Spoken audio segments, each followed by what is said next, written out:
Carrie's video has 46 views. Yeah, yep, I'm looking at that.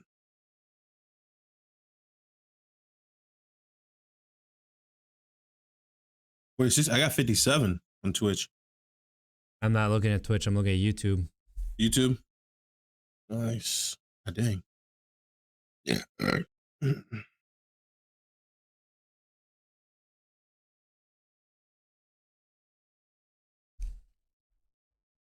Wish it was an easier way to just look at your videos.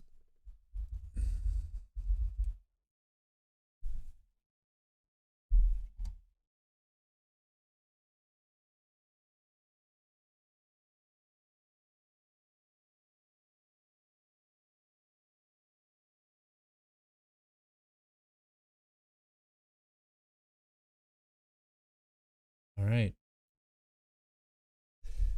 We are excellent condition. Let's listen to what we got.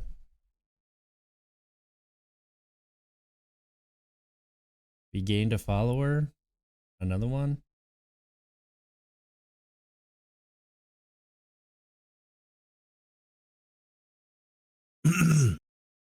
Right. All right. All right. I think a good topic, obviously, to talk about today is the holidays with the family. All right. I was going to Maybe throw being in around. the questions from Will, too, because I thought that those were really good. And I think those are really good for an episode with just you and me. So let's start with the holidays.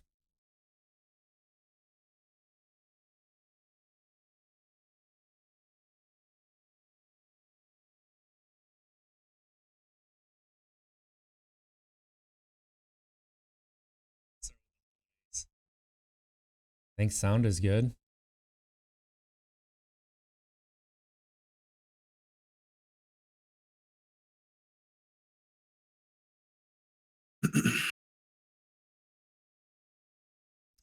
I'm going to run a minute, 30-second ad break quick so then people don't get pre-roll ads.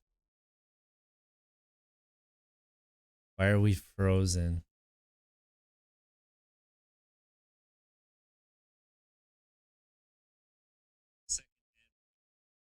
Ad break quick so then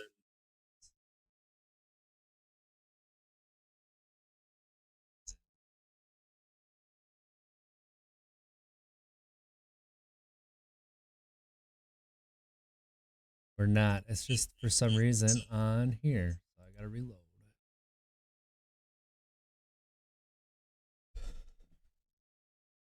So I ran that ad.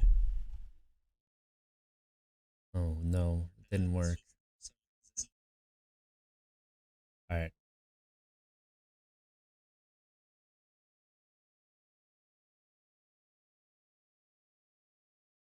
We should have no pre-roll ads so people can just come right in and see this. So I read that as a tip for yesterday. Nice. Because that keeps a lot of people out. They said it's a gatekeep that people don't realize.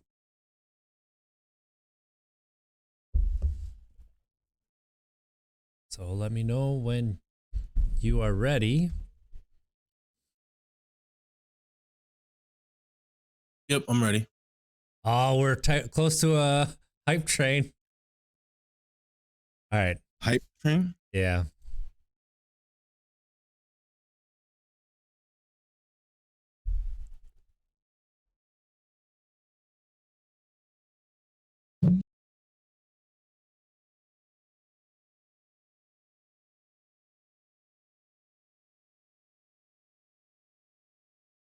It gets us.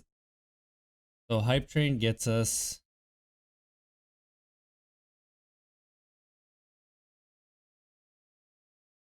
to the front page if you can get a hype train. Interesting.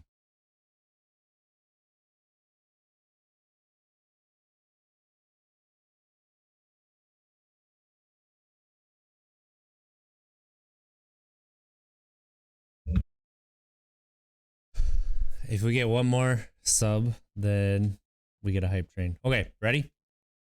Mm-hmm. Thank you for tapping into some Untapped Keg. I am one of your hosts, RJ Zimmerman, with the upgraded setup. I am here with my good friend, Montee Ball. How are you doing on this nice Sunday? Good. I'm doing well. I am doing well. Happy Easter for Happy Easter. those tuning in. But all is well on my end. How about yourself? I'm good. I spent yesterday kind of obviously upgrading the setup a little bit, getting some more stuff in the background. I'm very excited. I'll move a little bit so people can really get the feel for what's going on here. Yeah. And then wait for it. And now you're not looking up at me, you're looking like right at me. So, I submitted an emote, so our subscribers will have an emote soon. Looked up some really cool tips to help us be better streamers. And yeah, it was a pretty good day. Can't complain. And then Outriders has been just fantastic, really fantastic. So, hey Carrie, how you doing? It's good to see you. Have fun talking to your mom. Happy Easter, Carrie. How was your day yesterday? My day was good. My day was very, very good. Took the boys to the zoo. So that was exciting. Obviously, it was a great weather here in Wisconsin yesterday.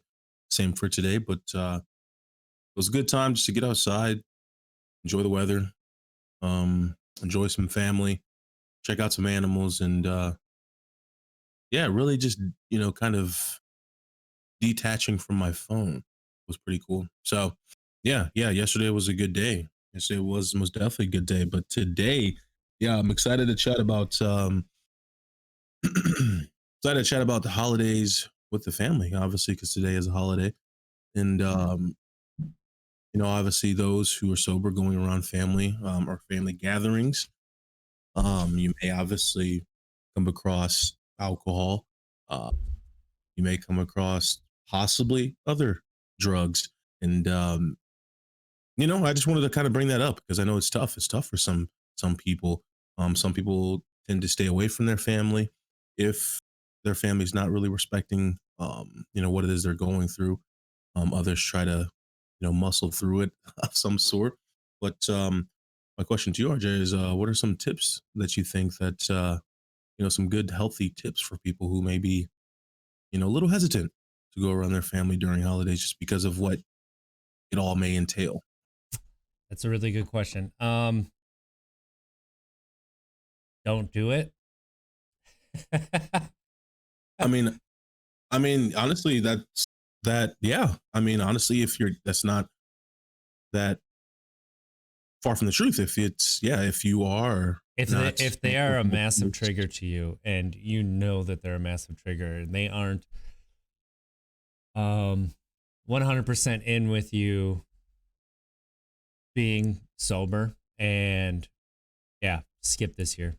It doesn't matter what it is. Just don't do it, I would say. Yeah. It's one of those things. If again, you weren't too far from the truth there. If you're not in a comfortable place, with your sobriety, or if the foundation is not as strong as you want it to be, then you got to take care of yourself. I don't think it's a selfish thing to refrain from family gatherings or going to family gatherings if you believe that it's going to jeopardize your sobriety, especially during the holiday times when if your drug of choice is alcohol, when alcohol is possibly flowing, get that music going. So yeah, it can be a trigger for some. I guess another tip would be to maybe try to have that conversation with your family. I know that may be tough for some people to open up and just be real and just kind of throw that out on the table just because you're afraid of the stigma, afraid of judgment. But that's just another healthy tip that you can possibly utilize, is just bringing it up to your family, maybe chatting with a few of them, or what have you. I think it's just an important topic that we are discussing just because it's a holiday today and people want to be around their family. So, Yeah, I mean, we talked about this around Thanksgiving. Like, yep. I have not been shy from sharing that my hometown is a trigger. Even when I just hear the name, I think of everything that I did there that I regret. Part of what I need to do for myself to get over that is um I need to go there and do more fun things. I need to make new memories. I need to change the narrative. But right now, I just don't want to do that. Part of it is, around Thanksgiving I was talking about uh not being in tune with my family. Especially when it comes to my kids and COVID. Mm, I think it's fair to say that my family has not taken it as seriously as me and my wife have, and they've held that against me a little bit, which is fine. That is what happens with family and everything that's going on right now. Who knows? But uh, having a conversation, having a conversation with them, can go a long way. And it's tough. It's tough to have that conversation. It's tough to start it. You can go into mhm. it thinking you're going to have the conversation, Right. and you're what you're talking about, your phone call is going well, and you just decide that, you know what, I'm just going to let this sit. But at the same time, you don't have that conversation, things will not get better. So, Right. but I'm also talking about this from my perspective, and I'm not always the best at that. So let it don't hold it against yourself if you don't do it, because it is hard. And right now at the holidays, spring's here, long lockdown, Yeah. it's on the horizon. It's, mental health is very fragile right now. So it's okay to Yeah. protect yourself. Right. Yeah, I agree. It's really good points. Yeah, it's like you said, you got to be a little bit selfish. It's okay to be selfish when it comes to your sobriety, and if you feel as if it's going to be jeopardized, going around your family during holidays, going around your family during certain holidays, you got to take care of yourself. And I think that also is a conversation that you'll need to have with your family as well too, because they possibly will be calling you selfish, Oh, there's no but possibilities. They will. right. And I think that's where the education needs to come in, where you then need to tell them, my sobriety is the most important thing to me because without it, then I have nothing. Then I won't be a present family member. I won't be a you know tax paying citizen. I won't be um what you want to be. So the sobriety is your most important thing, and that is something you need to be selfish with. Period. Period. And that's a really good point too, because a lot of recovery is being happy with yourself, um being okay with where you're at, coming to Mm, terms with yourself, admitting that you uh have this, substance dependency, yeah. admitting that you need to make a change. And that's not easy to do. It's not easy to make that um it's not easy to make that choice, make that first step. The first step is honestly is the hardest part. But Yeah. that doesn't mean that everything after it's easy. It just means that you made the hardest decision. And just because let's say I've seen a lot of people on Twitter. We've been really big with the following the sobriety community. It's been a lot of relapses and falling off the wagons and stuff. Yeah. That doesn't make you a failure. It doesn't mean that you know you stink, like you're not a good person. It's a stop. It's a sidestep. It's whatever you want it to be. If you want it to drag you Exactly. down and drag you back into it, it will. But if you want to use it to get stronger, to try again, like that's all that matters, is that you keep trying, you keep taking those steps forward. Yeah. I always tell people the relapse, having a relapse does not mean that the growing side of you has stopped. That's just what it is. It doesn't mean that that side has ended. It just means that you possibly just need to go a different route or figure out a different route, or maybe, like you said, a sidestep, figure out, okay, uh, maybe my tools aren't as sharpened as they need to be. Maybe my craft or my, the way that I go about staying sober, my thought patterns or what have you, or the avenue I chose to get sober, maybe I need to strengthen that. Maybe I need to figure that out. So relapse is, some people say, it's part of the journey. What I like to say is that it's doesn't mean that that growing side of you that you have been working on is over, that it's ended. Figure out what it is that went wrong and move past it. And move past it. Easier said than done, of course, but that's just life. You gotta keep going. You gotta keep going. Absolutely. And you already came to terms that you need to move past uh, where you are Yeah. right now. You need to make that change. So give yourself credit. Give yourself credit because credit's due. And yeah, I think that's really, really important. Absolutely. I think yeah, I think this will be a good time to bring up those questions from one of our listeners. Good luck at the holidays. Good luck with family. Right.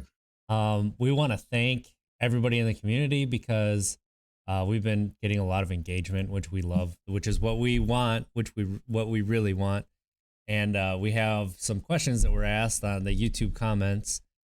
Some people say don't read the comments, but we're not big enough for that to apply, and we can actually get back to everybody who responds. So this is from Will, and he's asked questions before that I've responded to, but I asked him if we could put this in an episode, and he said, yeah, that would be awesome. So it's coming out of our motivational interviewing and recovery coaching episode, our conversation. And he wants to know if we have been challenged by anyone regarding the path we are on, or if someone has pointed out you may be coasting, how you reacted and responded. Self-reflection is important in one's recovery, and true self-reflection. Oftentimes we blame others or things we don't want to own our issues and problems, and it just creates more hurt for our loved ones and other people around us. So how do we both self-reflect honestly and make amends with those we have hurt in the past? Sometimes I like this one. Toxic masculinity, it makes it difficult for us to accept the truth or deny it. And as men, we can be arrogant and disrespectful without knowing it. And I agree with that last point. That's why I wanted to make sure I put it in there. So as far as coasting goes and being challenged by somebody about coasting, I'll let you start, Monts. Yeah, well, I mean, the first thing, so obviously these questions were directed towards us. I think that we, not trying to toot our own horns, but I feel like the both of us at least aren't coasting. We're at a comfortable point of our sobriety to where we now understand where we want to reach out and help others. We want to reach out and share the message. We want to reach out and continuously build this, strengthen the recovery community of that community. So I guess when it comes to the word coasting, subjective in a sense, because coasting may look differently for some others, from other people compared to what it looks like for us. But I guess in a nutshell, it's, what are we doing today to help ourselves and to help others? And I think it's this podcast.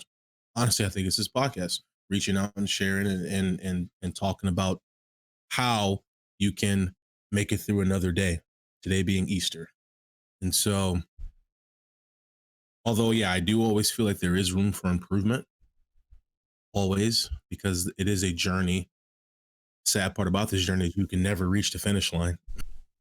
It's always a race. It's always a journey. This recovery journey, but yeah, just continuously learning And I really love that last part as well too, about that toxic masculinity. That's a real thing.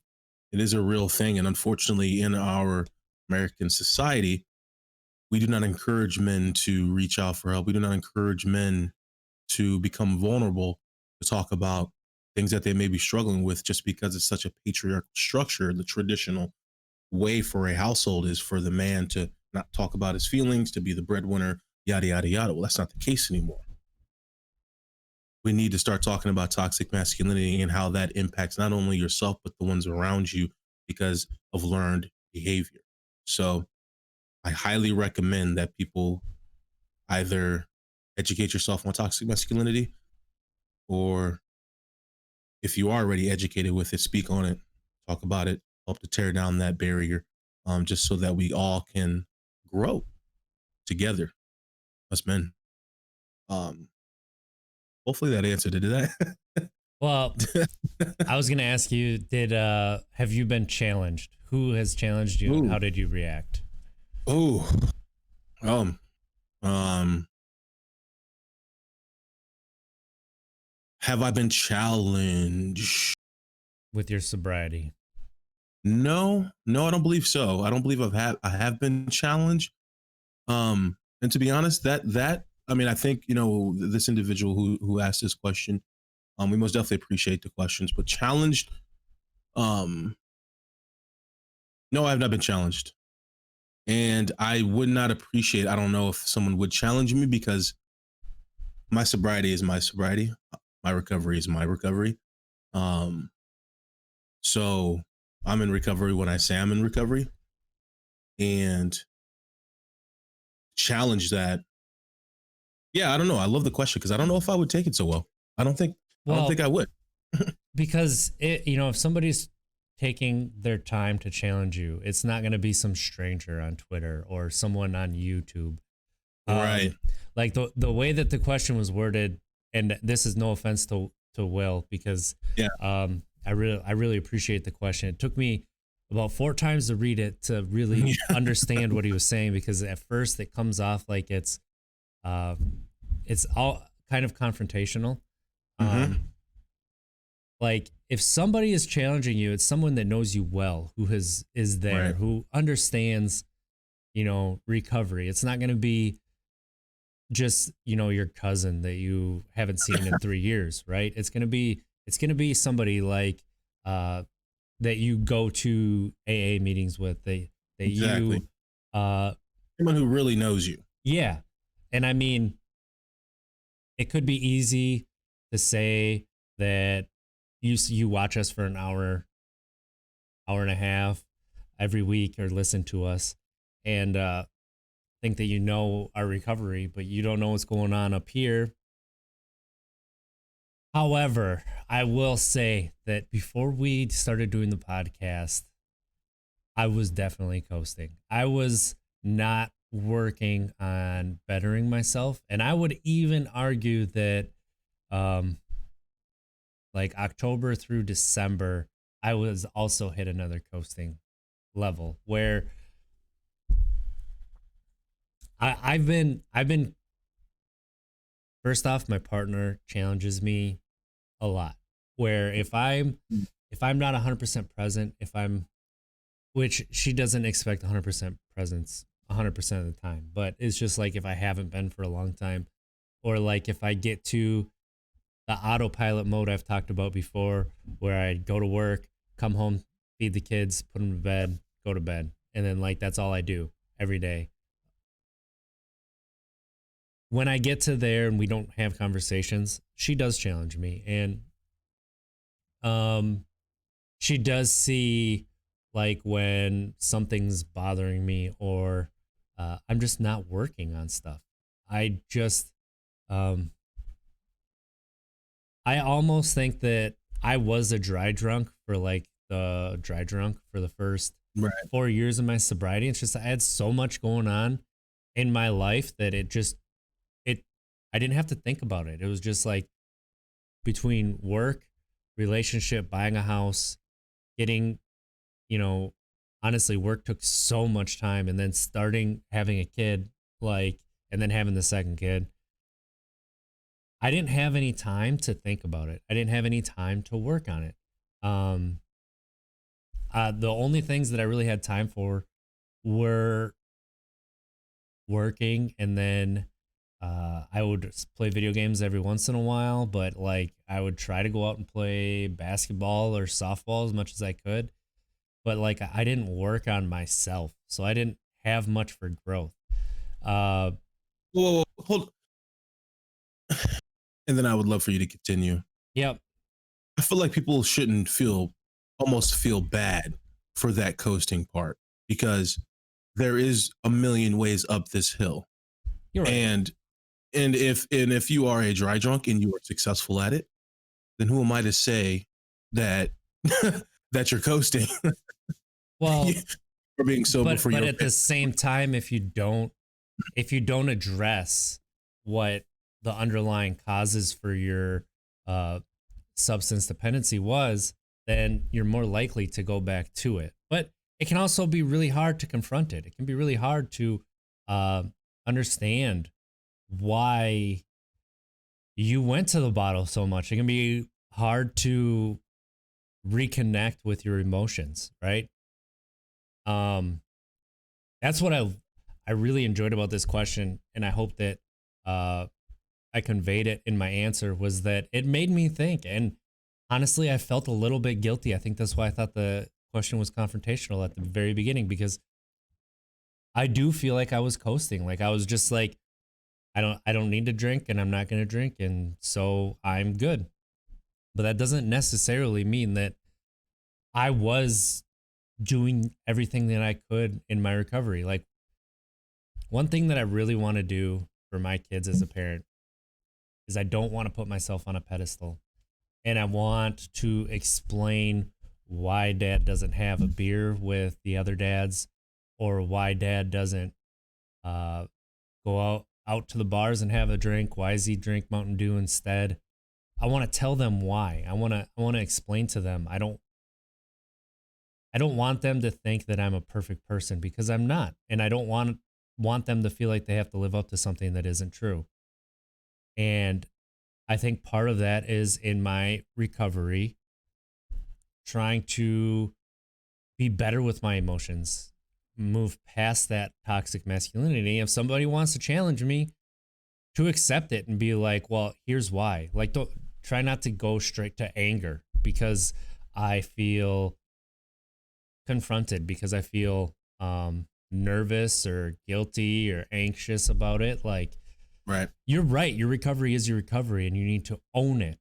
But the past 2 months, I feel like that I have to almost in the forefront kind of take it by the horns and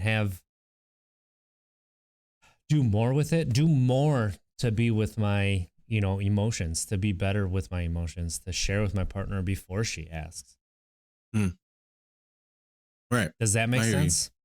It does. No. It most definitely does.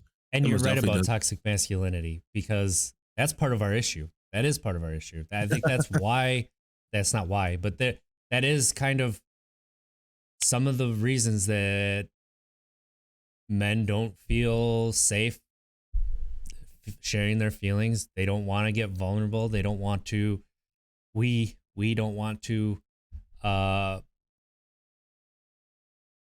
don't know. We don't want to share. We confront one another, because if somebody A isn't struggling like we are, or B is doing something we don't agree with, like we're quick to write them off, call them a bad person, say that, well, if you'd use your brain, such and such, like, and then anybody shows emotions, they're a wuss. Right. Which is the unfortunate part.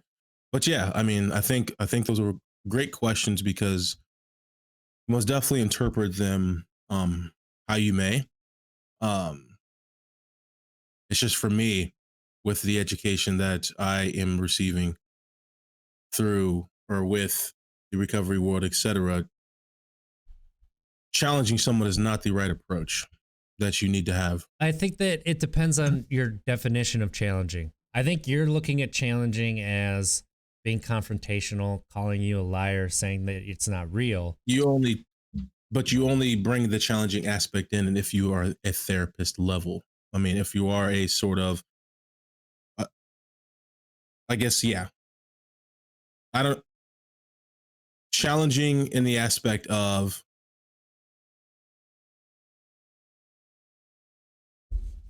my thing is this: if you're going to be the one to challenge somebody, and again, not in the confrontational route, I understand the word, the way of challenging someone, like asking sort of thought provoking questions for them, to kind of help steer them in the right direction. If they're not, I understand that way of challenging someone, but I guess it's if you are going to be the one challenging that person, then I hope that you have your ducks in a row as well. That's just what it comes down to. Because I don't know, I feel some type of way when it comes to you wanting to challenge somebody on their recovery journey. Unless if you are you have that medical aspect to it. You just got to be careful. You just have to be careful with that. Yeah. You have to be careful with that. I guess that's just what I'm getting. I guess that's just what I'm getting to. Yeah, I you mean, have to be. You have to be. we're not saying run out and everybody who says that they're sober say, well, are you really sober? What have you been working on in the past month? You know, what Right. step are you on in AA and all See, this? that's Like, what I'm. See, that's what I'm thinking when it's no, no, that no, no, no, no. That's not like what I'm saying. whoa. It's like you can really, and I think there is some power in that, of course, too. Just like you stated, there most definitely is. I just caution people to be careful if you're going to take that route And with a good friend of yours or what have you.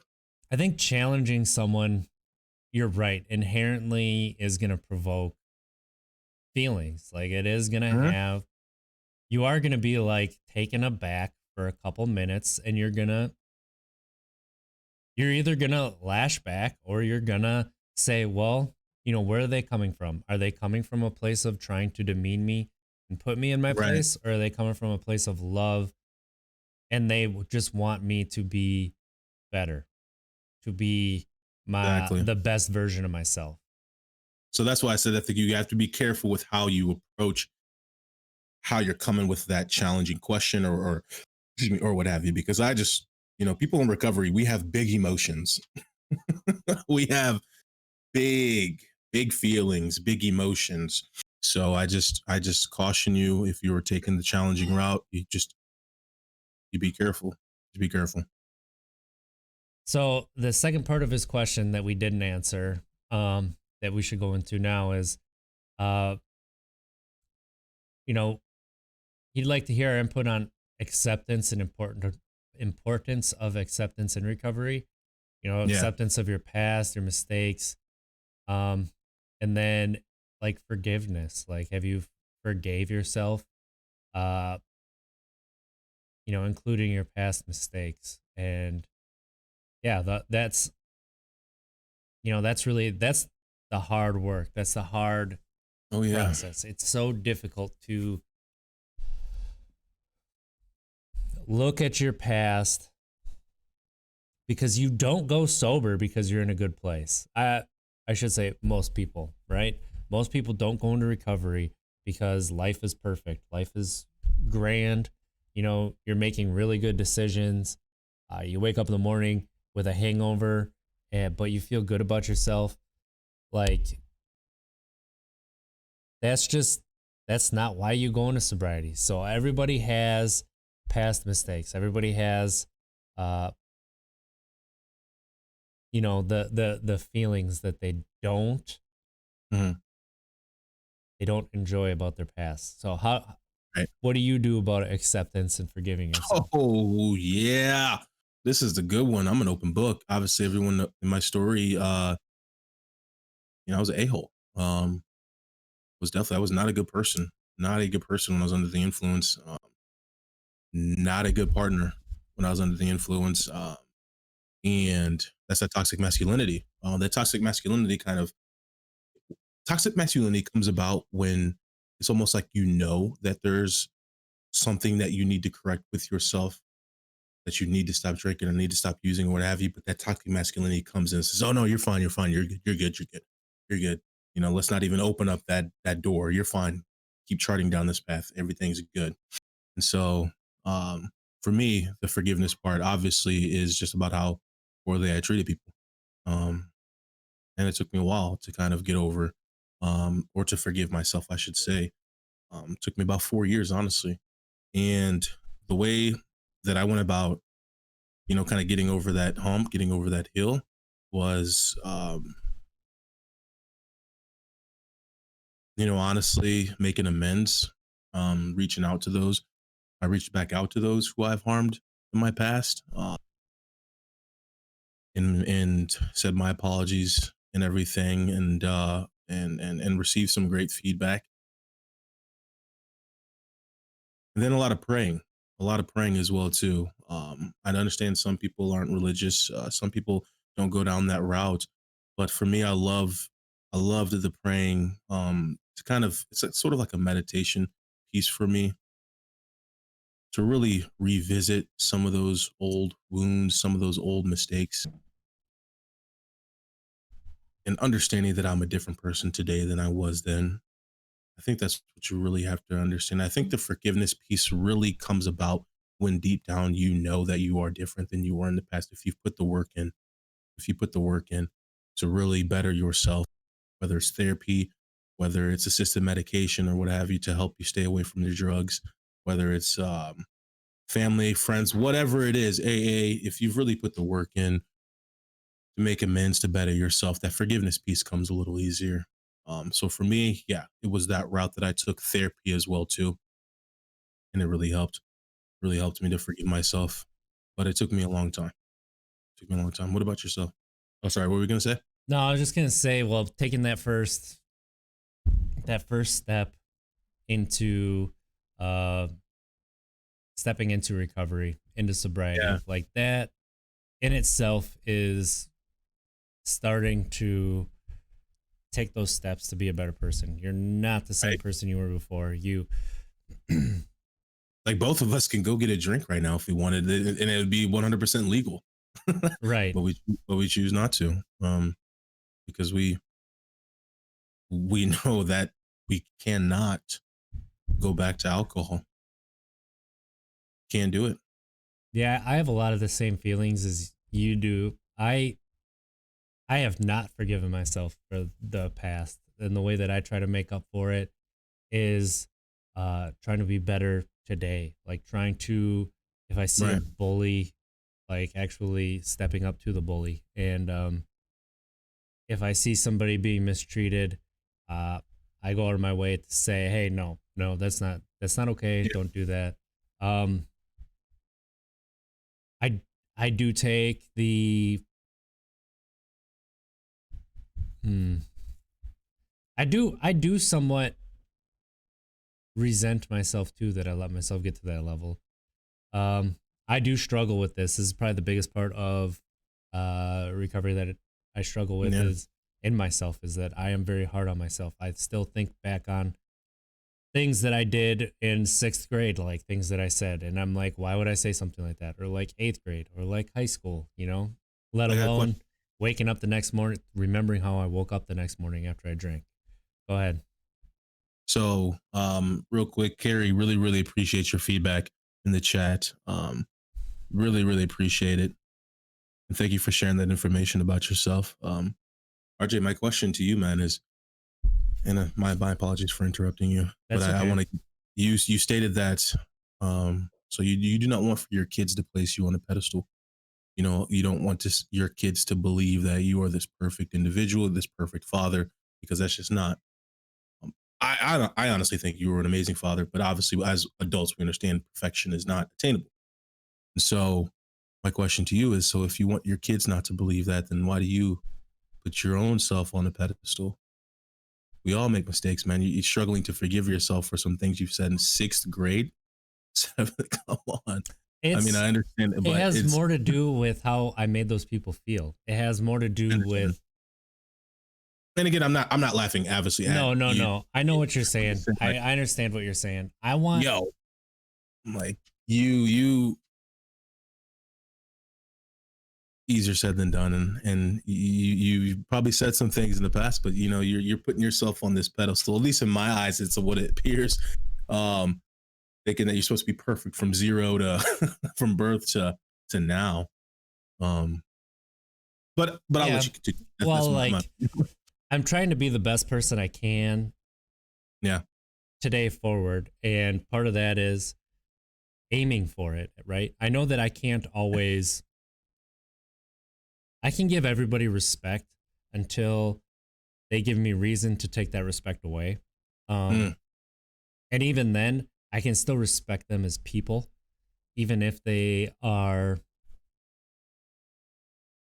not people who are easy to respect, right? I Uh, got you. I have done that before and I'll continue to do that.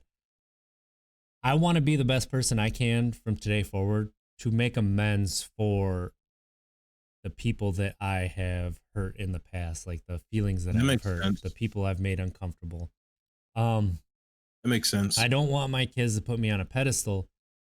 I don't want them to put themselves on a pedestal either. So like if they see me do it, I don't want them to follow that. I want to point out why you shouldn't do that. Um that's just honestly it's like 30 years of learned behavior that is very difficult to uh move past, just like True. masculinity, and they are limiting our emotions. Like Right. I didn't realize that I was limiting my emotions till like 2 years ago. And that's 32 years of limiting my emotions. That is very difficult to move past in 2 years. And True. I understand that sometimes the process is slow. Sometimes it's not going to be tomorrow, it changes tomorrow, but as far as the acceptance of myself goes, I have to accept that I made those decisions. I made those people feel uncomfortable. I made people feel bad about themselves. I made really bad decisions and Yeah. I hated myself in the morning. I don't hate myself in the mornings anymore. Um, I have to be better from today forward to make up for those 10 years of heavy drinking. I'm glad it was only 10 years. I'm glad that my dad set me out that he had a drinking issue. So I was able to see that I had a drinking issue because I had that person in front of me that admitted he had a drinking issue. Um, it's not easy to do. It's not easy to admit Right. that I had a substance dependency, but I did. And I know why I did, because I had no self-esteem. And that's something that I still struggle with. Is I still struggle with self-confidence, self-esteem, self-worth. Uh there's Yeah. I hear you. there's nothing wrong with that. There's nothing um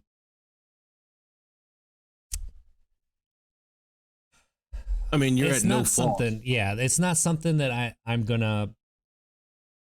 I feel like I should apologize for, and it's not something that I'm going to apologize for, if that makes sense. Understand? Yeah. No. No. I think you explained that perfectly. Because again, we're learning from each other. We're learning from each other, and you just tossed me some nuggets right there. Where Was it dipped well, in yeah, barbecue sauce or Chick-fil-A sauce? Chick-fil-A sauce, Oh but yeah. but no, that's a very important piece right there. It's that self. What can happen to some who hop on the recovery journey? Yeah, you have a lot of time now to think on your past. Like, man, was I really that big of an asshole? Yeah, excuse my language, but I'm like, why would I say something like that? Why would I do something like Right, that? Or why would right. I? And again, people in the recovery community understand when you're under the influence, you can do some things that you wake up the next morning, you're like, whoa, like what got me to that point? And so I understand what you're talking about. That what can happen is it can transition into, and hopefully it hasn't for you, but I know to some people it transitions into some like self hate almost, which is so unfortunate. You get on the recovery journey, but then you start to think back on everything, and you're just like, oh my god, And then you're, oh my gosh. And you're like, oh my gosh. And then, oh my gosh, you're like, oh gosh, I did that too. And therapy can help out big time for that. At least speaking up for myself, of course, I had to go through a lot of therapy, a lot of crying, a lot of just confusion because I was such a happy go lucky kid. Then all of a sudden, bam, I chart down a path that a super, super dark path. Um, that completely goes against everything that I was taught growing up, completely goes against what I believe. And so I hear you, man. I most definitely hear you. And to those listening, if you are someone who struggling to really forgive yourself for some past mistakes, please reach out to us. Um, I was a perpetrator in a domestic violence incident. I physically and emotionally hurt somebody, and so I understand it. I understand it. So yeah, please reach out to us, both of us separately, together, what have you, and we can help you through that because it's not easy. It's not easy. And I'll be lying to you if I told you that I'm fully over it. I probably never will be, and that's just probably something I have to accept. Yeah, that cycle of self hatred, it's definitely there. Yeah. Uh, it's not as bad as it was. Yeah. I mean, I think it was worse remembering when I was drinking. Like I would drink in self pity. Right. I still feel a little bit of self hatred every once in a while. Um, you just gotta, you named it, therapy, Yeah. talking with loved ones, like and then giving yourself credit for what you're doing right now. Um, try Like, with me yeah. trying to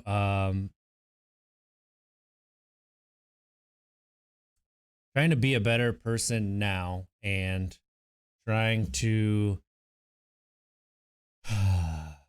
trying to treat everybody the way you want to be treated, right?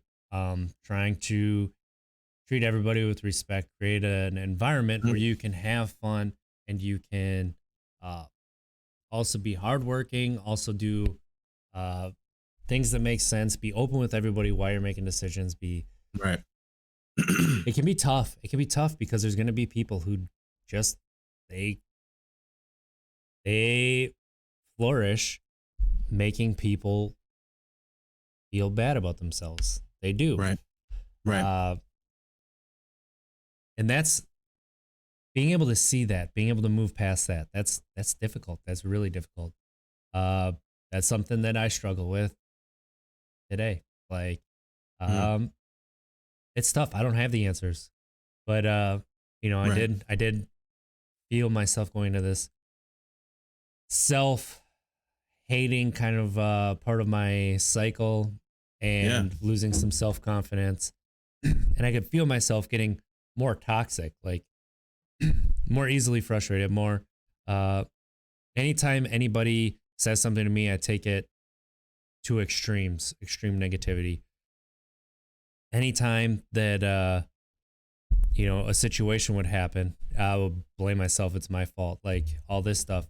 It's like, so I told my partner like I need to find a new therapist and I need to go back to therapy. So Which is awesome, man. you That's you have to be able to trigger on this stuff, like self trigger yeah. eventually. Not right away. You don't have to do it right away. You don't have to do it alone. Find the community that helps you. Like I really, really recommend the Recovery Posse on Twitter. Like they are unbelievable. They're supportive. They're real. They Hmm. since we talked to sober lady Nikki, she's been huge there. Yeah. Carrie has been wonderful to follow. Just all these positive people Sure. on there that are just they don't even know you and they're willing to give you their shoulders to Absolutely. prop you up, to give you an arm. So I highly recommend looking that up. No, They will you're help. making some great points, man. I think the biggest thing that I kind of want to touch on that you just mentioned when you just spoke right there is that you don't have the answers. Like, we don't have the answers. We don't. And we don't want for anybody to come to our podcast and feel as if we're the all say, and what we say goes. Like I said, like we always talk about, a million ways up that hill, a million ways to hop on the recovery journey, a million ways to stay on the recovery journey. But what we like to share is what we struggle with, and that's a big one, RJ, that you just mentioned. And for myself, yeah, I'd be lying to you. I'd be lying to our listeners if I said I'm fully healed. Absolutely not. I don't think I ever will be, ever fully healed from causing physical and emotional hurt. Um, and so, I go throughout my days questioning if I'm really a man. How big of a coward am I to do what I did?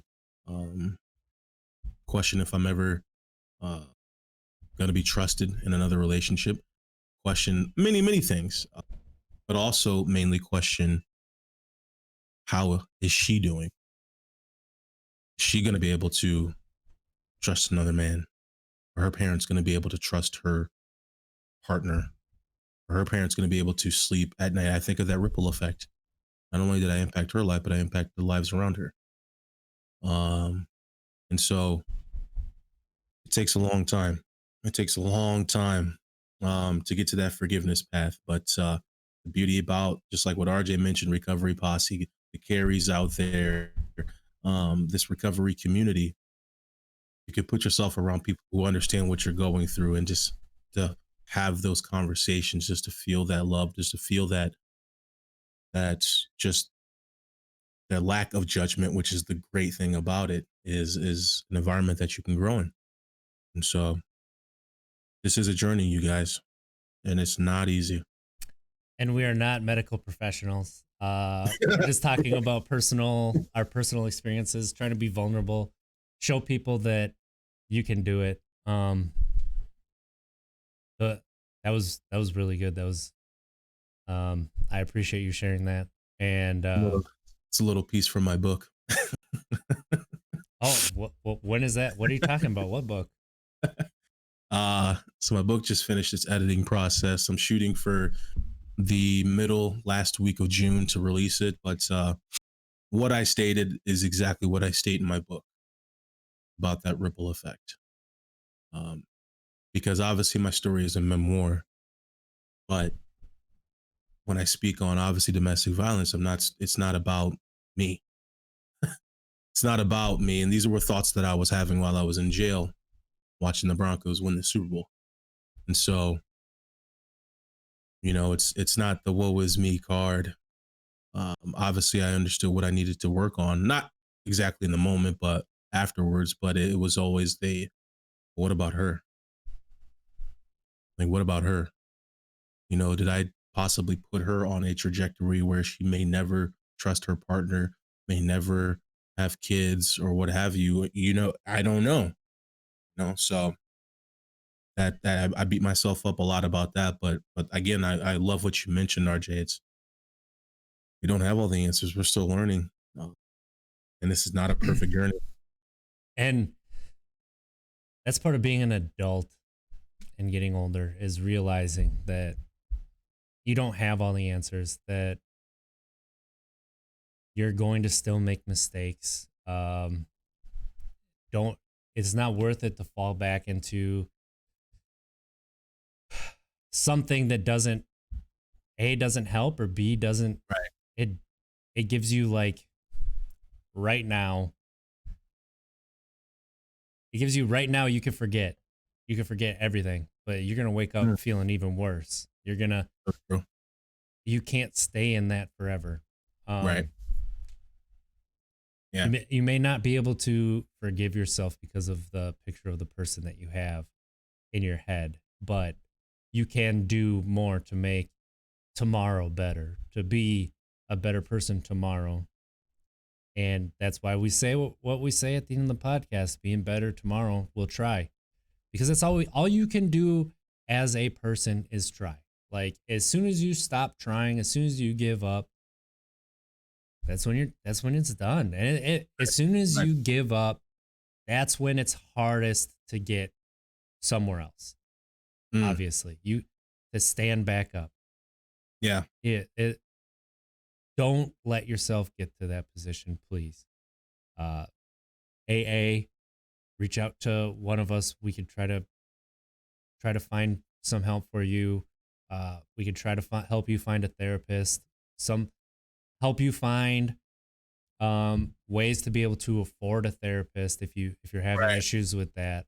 There are grants. There are ways that we would be able to help you, even though it's not our profession. Um, Yeah. this isn't our full-time job. This is our part-time job. That's why you see us going at bits and pieces, like my setup, like I was at a little, like, little coffee table doing everything. um where we started as audio and moved up to Right. video. Now things are starting to get more and more and things start to snowball, but um we really do want to help people. That's why we did this. That's why Yes. we are here. um we want to. So if you are feeling really far down, reach out to Mm, us. Reach out please. to us. You can find us. All our information's down there. Untapped Keg, everything. Um, just hope. Hope is the strongest emotion, and Like, don't when try to there's do it alone. yes, absolutely. You don't have to do it alone. You don't. You don't have to do this alone.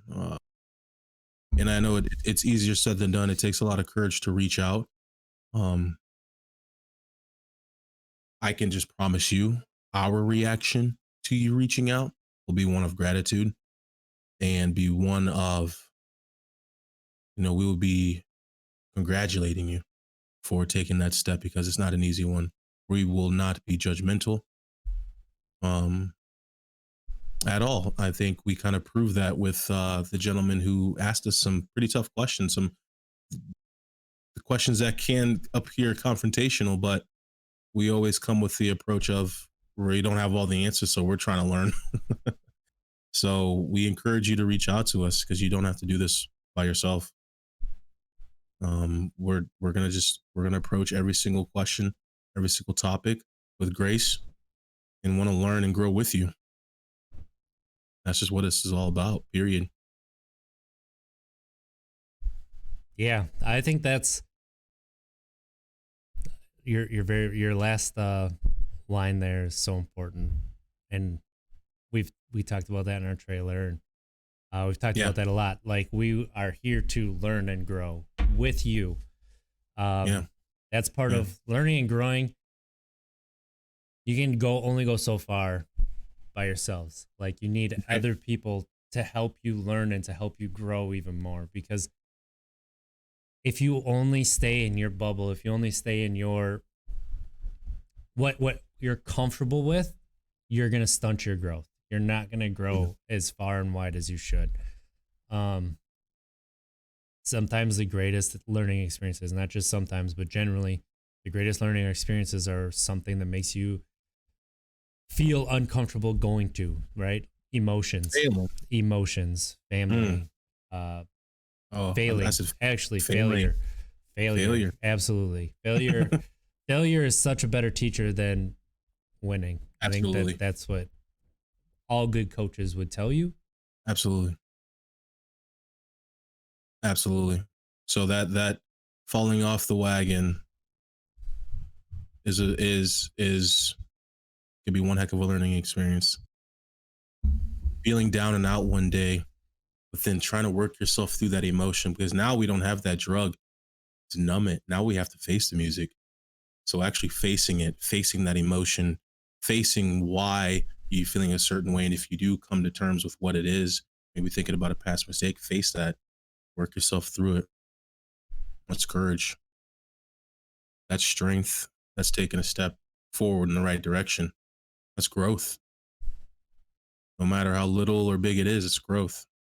If anybody Absolutely. comes to you today, if anybody comes to you today or tomorrow, and it's funny being on this recovery journey, you will come across people who that's just unfortunately that's just life. People who believe as if they're shit doesn't stink, as if they have everything in order. It's You can also learn from that as well too. Um, Understanding that you are no longer thinking that way. You understand that this is a journey. You understand that there's some imperfections that you're trying to create, or excuse me, trying to correct, and continuously working towards a better life. That's courage. That's strength. I That's think having faith. too, being in recovery and having that foresight and that knowledge, you can develop, and I'm talking from personal experience here, um, a little bit of arrogance that you are approaching things like from a growth perspective, but really you might just be like feeling, oh, you you're a better person than that person because you don't make people feel like crap, but that Mm, isn't necessarily true. So being able to humble yourself and see when that's happening, right. that's very difficult to do. It's very difficult to come to. Um, and I'm not saying that I always do it because I don't. I make situations worse too. Uh, not by, not because I mean to, but because even though I do have a little bit of self confidence, self esteem issues, I do sometimes have a little bit of pride, which can obviously lead to a little bit of arrogance and lead to some problems with people who think that arrogance is such a big problem. So Mm, that's something to watch out for. Pitfalls, yeah. pitfalls. Appreciate you sharing that. Yeah, we all, man. Listen, anybody tuning in maybe for the first time, you are witnessing us working through our troubles. You're witnessing us working through life.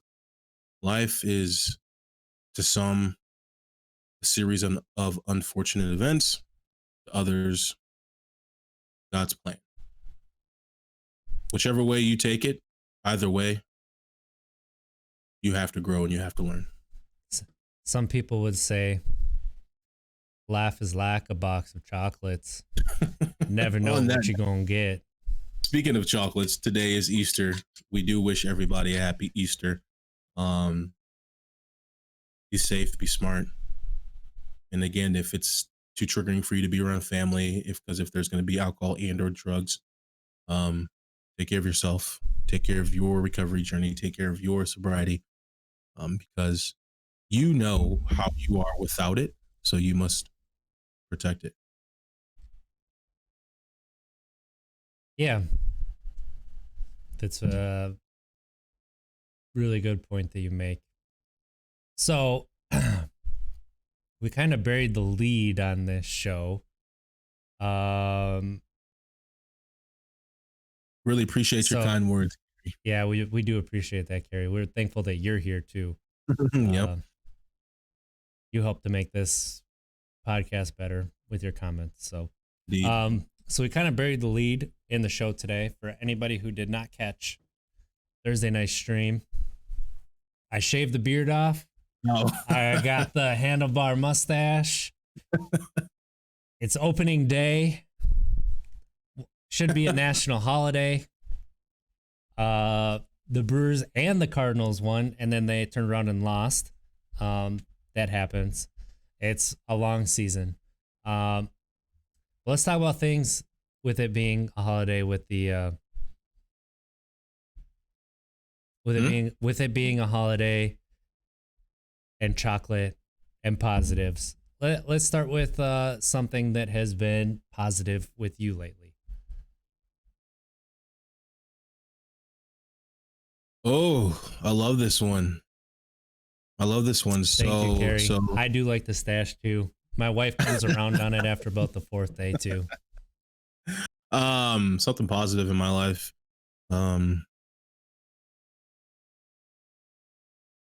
So me and my son's mother, we have a good co-parenting relationship. Um, so because of that, obviously us not being together, we always worry. This is how parents are, worrying how your bond is going to be with your child now that you're not together with their, biological other parent. And I must say, in the last 2, 3 months, my bond with my son, it was never bad. Bond was always great. But again, there's always room for improvement. It could always be better. He's getting older now and we're really starting to mold. Which is such a wonderful feeling. It honestly is. Um, Honestly, one of the greatest feelings. And again, we've always had a great relationship. But it's just awesome now watching him get older and watching him really understand who I am in his life. And he's teaching me so much. I understand now what parents mean by that. Your kids could teach you patience. Your kids teach you just better ways of maybe explaining things.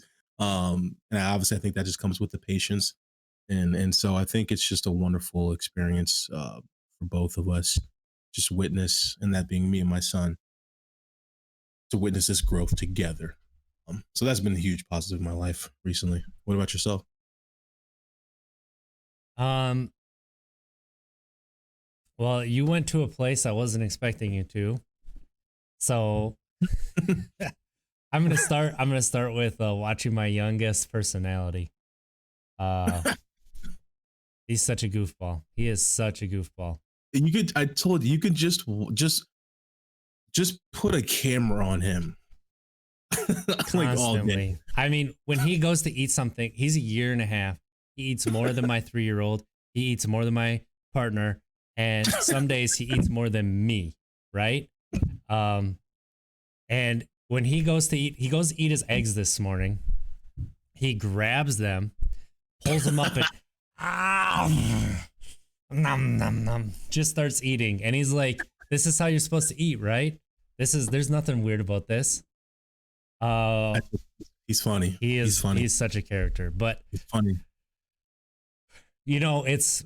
It's fun having baseball back. It's fun listening to Bob Uecker call Brewer games. But like, it's been a lot of fun this weekend playing, video games with friends, with you, with our other friend, playing Outriders. Yeah, it's gory. It's not for kids. Don't let kids play it.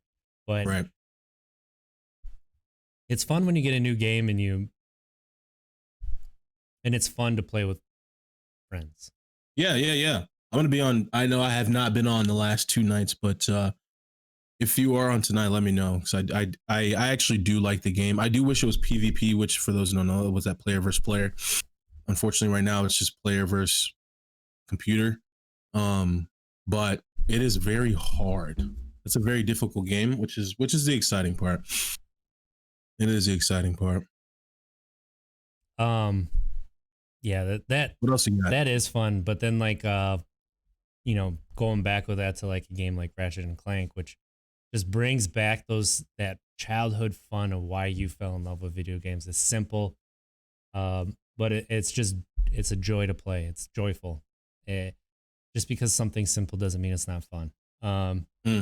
Just like that ball with the cup on a string, and you like flip it up and you catch it in there, like the simplest thing in the world, but it's pretty fun to play. You just keep doing it. Next thing you know, it's 2 hours later. But then, yeah, it's been a lot of fun doing that and getting, just playing with the kids when I can. And yeah, well, hopefully everybody's having a good time at work. We're getting to the end of the pandemic, so I hope everybody's able to find a job. I hope that there hasn't been too many outside stressors, even though I know that there is, but I hope that they've been easier to cope with. So another thing I want to mention, man, this is credit towards you. Another positive in my life is this podcast, is this everything, all Untapped Keg now being an umbrella of all that we do. Is a huge positive in my life, because I think, for one, it's holding me accountable, more accountable than I was in the past. And again, I've been accountable, but again, now this holds you to it, which is a good positive in my life.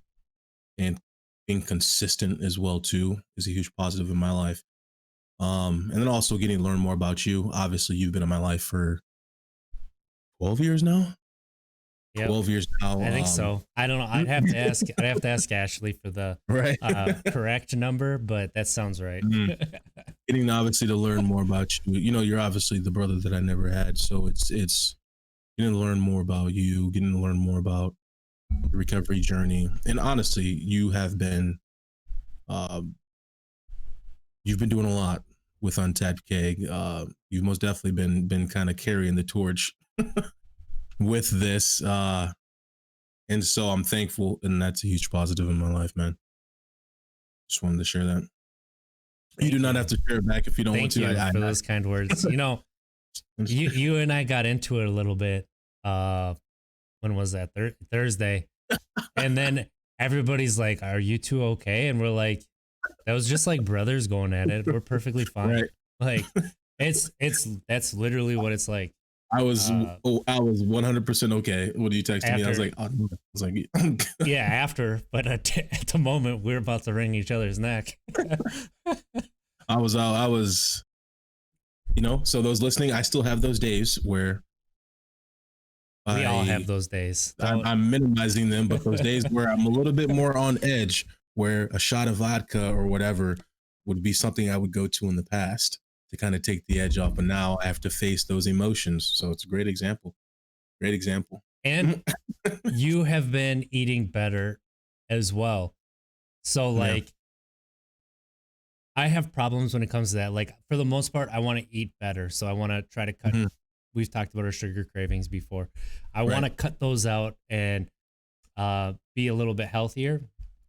But when I have those cravings, like for a shot or something, I get a Mountain Dew and a Little Debbie. That's what I do. And that's how I take the edge off a little bit. And then I feel guilty about eating the Little Debbie. So then I drink a little bit more Mountain Dew. And then I feel guilty about drinking the Mountain Dew. But at least it's not alcohol. You know, you need a little something to take that edge off. So harm reduction. That's harm what reduction. I do. That's called harm reduction. It's your partner, your kids, me, my parents, my son, my sisters would rather have a fat RJ than a dead RJ or a RJ in his alcohol induced heydays. You'd rather have, and I'm not saying you're fat. I'm just saying, obviously, the intake of sugar. My brother would be like those double chins right now. We would look at my face. I can't lose weight in my face, but you know what I mean. That's the last thing that you always lose weight in. So you just keep on your keto and you'll get there. Well, my point is, of course, I'm not calling you fat, but we would rather you chow down on Debbie's and Mountain Dew than taking shots of chow down on Debbie's, huh? Yeah. So harm reduction. Oh, that's funny. Yeah, no, that's so. Do you have anything that you do like when you're feeling like that you can go to help with your stress? I'm an emotional leader. Sometimes like if I have softball that night, I will look forward to that and that's what I'll do. But is there anything that you have that you kind of maybe like some guilty pleasures? Ooh. Yeah, mine's a little weird, but